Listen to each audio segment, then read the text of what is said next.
ஸ்டாலின் அவர்களிடம் கேட்டுக்கொள்கிறோம். வரவிருக்கின்ற பாராளுமன்ற தேர்தலில் அனைத்து வெள்ளாள நெஞ்சங்களும் மனதில் வைத்துக் கொள்ள வேண்டிய ஒரே விஷயம், நம் இன சொந்தங்கள் அனைவரும் ஒன்றுபட வேண்டும்.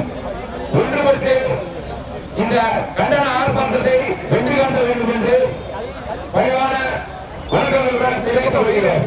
கைது செய், கைது செய், கைது செய், கைது செய், கைது செய்,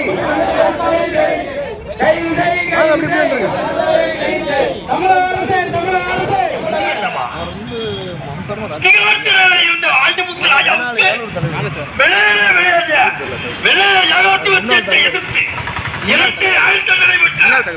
இந்த உலகத்திலே அகில உலகத்திலேயே இரண்டு ஆயுதங்களை பெற்ற ஒரே சுதந்திர போராட்ட வீரர் ஐயா வாவுசி அவர்களை, அவ்வளவு பெருமை வாய்ந்த வாவுசி அவர்களை வழக்கில் ஓடிய ஒரு குற்றவாளி, திகார் சிறையில் கருதின்ற ஒரு குற்றவாளி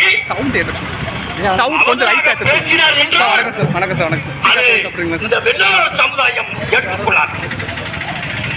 ஏனென்றால் வாவுசி அவர்கள் நன்றி உள்ளவர்கள்.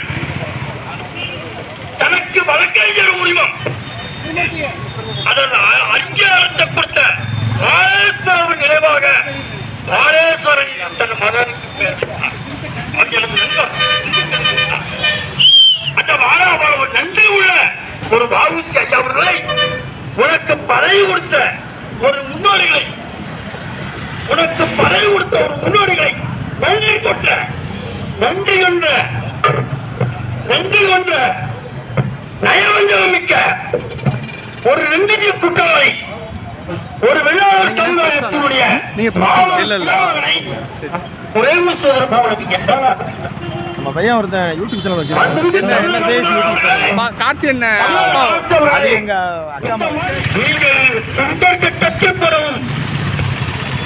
ஐயா வாவுசி அவர்களை பற்றி, அவருடைய கல்வி வரலாறு பற்றி, அவருடைய சுதந்திர தியாகத்தை பற்றி, அவர் நாட்டுக்கு வைத்த வைப்பை பற்றி, அவருடைய தியாகத்தை பற்றி, அவருடைய எந்த அளவுக்கு செக்கித்தார், எந்த அளவுக்கு கப்பல் விட்டினார், எந்த வரலாறும் கிடையாது.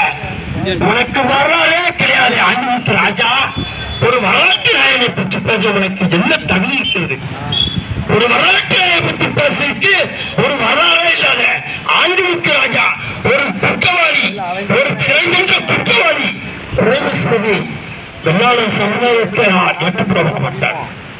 தமிழ்நாடு அரசு அவர்களே, தமிழக முதல்வர் அவர்களே, அவரை ஆண்டிமுத்துராஜ் அவர்களை குண்டர் சட்டத்தில் கைது செய்து, தேசிய பாதுகாப்பு சட்டத்தில் கைது செய்து, வெள்ளாளர் சமுதாயத்தினுடைய உணர்வுகளை நீங்கள் காப்பாற்ற வேண்டும் என்று அன்போடு வேண்டிக் கொள்கிறேன். நன்றி, வணக்கம்.